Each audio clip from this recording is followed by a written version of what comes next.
Well, good evening, visitors. Welcome to the Australian War Memorial's Last Post ceremony. My name is Richard Cruz, and joining us today from the Royal Australian Navy is Lieutenant Commander Ian Jackson. We warmly welcome the family of Chief Petty Officer Stores, Lewis Nicholas Sampson, whose story will be read shortly. We acknowledge the members of the Naval Association of Australia. We welcome the veterans who have served, those that are still serving, and the families that support them. We acknowledge the members of RSL and Services Clubs Association, RSL Victoria and RSL Queensland, who are watching the broadcast of this ceremony across Australia.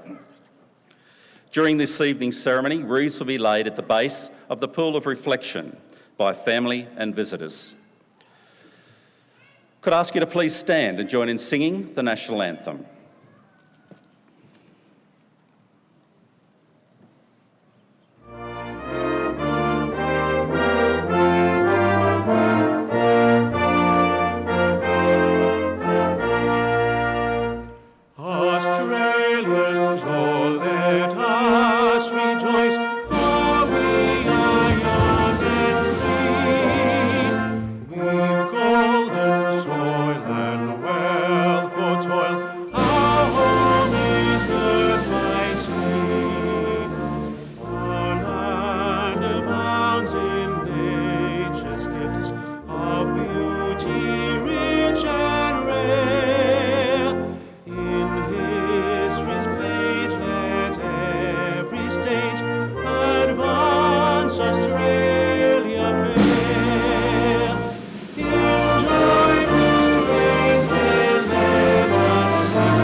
If you're able, please be seated. The Australian War Memorial was the vision of Charles Bean, Australia's First World War official historian. Bean landed with the Australian troops on Gallipoli and stayed with them at the front through to the end of the war. The idea of this national memorial and museum came to him at Pozières, France, in the depths of the bloody fighting of 1916. Bean's idea was that this would be a place where families and friends could mourn loved ones buried in faraway places. It would also be a place that could help all Australians understand what these men and women had endured and what they had done for us. Bean's vision, to which we remain true, is best expressed as inscribed in the entrance to the memorial's galleries. Here is their spirit in the heart of the land they loved, and here we guard the record which they themselves made. Tonight we'll read the story behind just one of those on the Roll of Honour, which lists the names of more than 102,000 men and women who have given their life for us in war and operations for more than a century. But first we present a lament, Flowers of the Forest. Wreaths and floral tributes will now be laid at the base of the Pool of Reflection.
Today, we remember and pay tribute to Chief Petty Officer Stores Lewis Nicholas Sampson. Known to his friends and family as Sam, Lewis Sampson was born on the 30th of September 1907 in Adelaide, the eldest child of Nicholas and Olive Sampson. As a young boy, Lewis lived on the family's small farm in Crystal Book, near Port Pirie. The family later moved to Gawler and then to Port Adelaide, where Lewis and his younger brothers attended Port Adelaide Public School. Lewis was working as a newspaper employee when he enlisted in the Royal Australian Navy on the 3rd of May, 1922. He was 15 years old. His brothers, Frederick and Wallace, later joined the Navy as well. Lewis Sampson joined the boys' training ship HMAS Tingara, moored in Rose Bay, Sydney. He was there for a year before being transferred to the supply branch and becoming a victualling boy. He then served in the light cruiser HMAS Brisbane 1. For the rest of the 1920s, Sampson's postings alternated between HMAS Cerberus, the Navy's training establishment, 70 kilometres south of Melbourne, and the light cruiser HMAS Adelaide. In 1930, he served on the staff of the RAN College at Jervis Bay on the New South Wales south coast. When the college was forced to close, he was involved in the transfer of its stores and accounts to Cerberus before being posted to the heavy cruiser HMAS Canberra. He was there for about 2 years before returning to Cerberus. On the 8th of January 1935, Sampson married Mary Agnes Murphy at St. Michael's Church in Nowra. Over the next 3 years, 3 children were born to the couple: John, Frances, and Helen. Sampson returned to Brisbane's company in 1935 and sailed with the aged cruiser to Britain, where it would be scrapped. When Brisbane's company was paid off in Britain, Sampson and others joined the commissioning company of Sydney, a modified Leander-class light cruiser. Sydney was armed with 8 6-inch guns and was a pride of the Royal Australian Navy, RAN.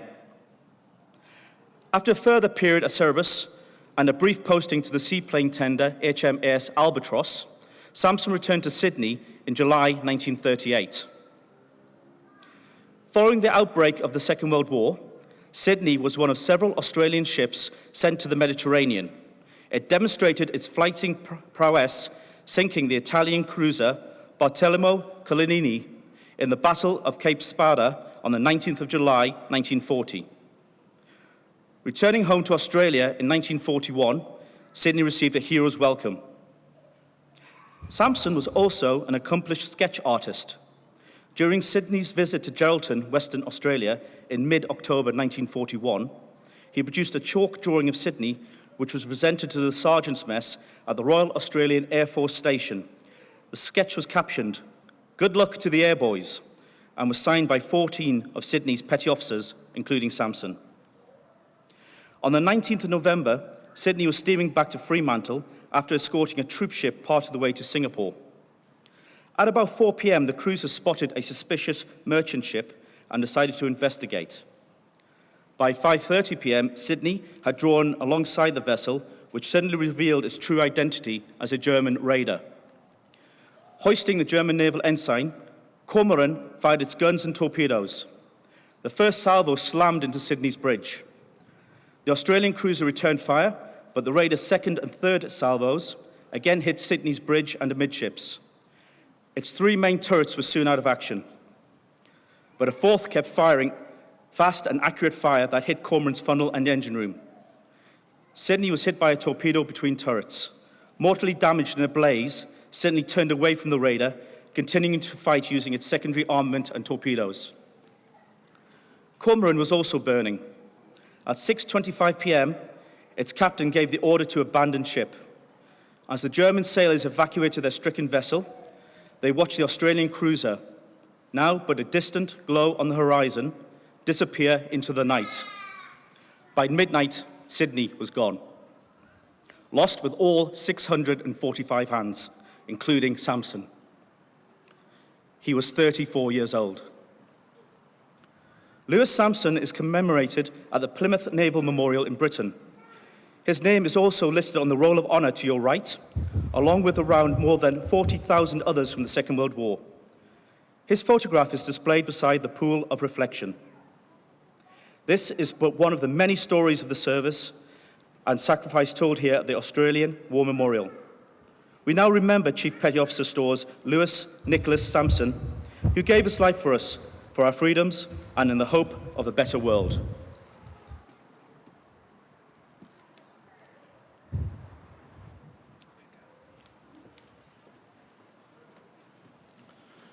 Please stand for the reading of the ode and the sounding of the last toast.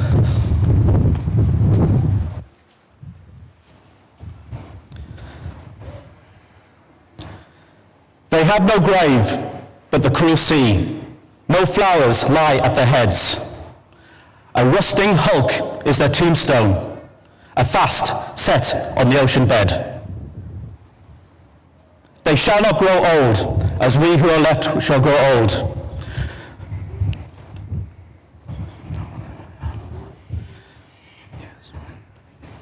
The years shall not weary them, or the years condemn.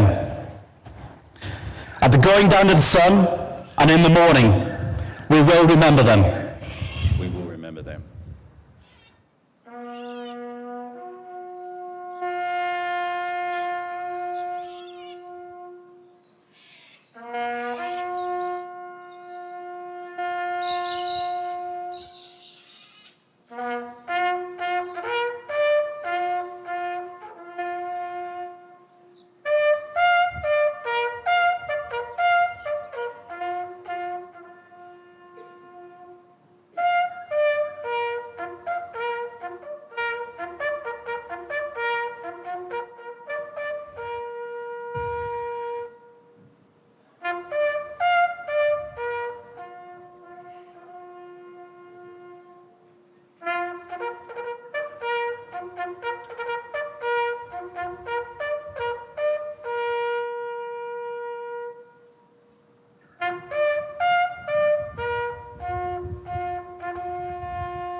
Lest we forget.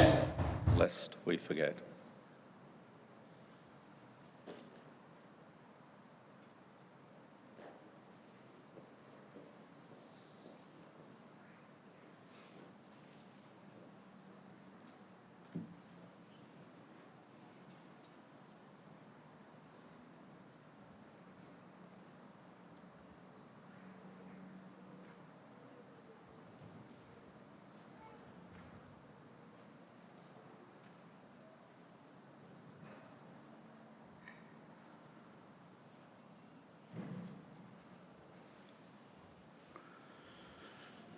We leave you this evening with the words of the memorial's founder, Charles Bean.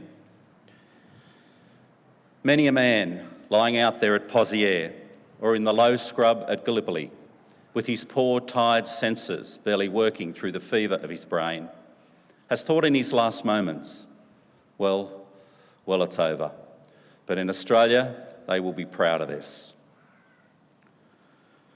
Ladies and gentlemen, girls and boys, that concludes this evening's last post ceremony. We thank you for visiting the Australian War Memorial and wish you all a very good evening. Thank you.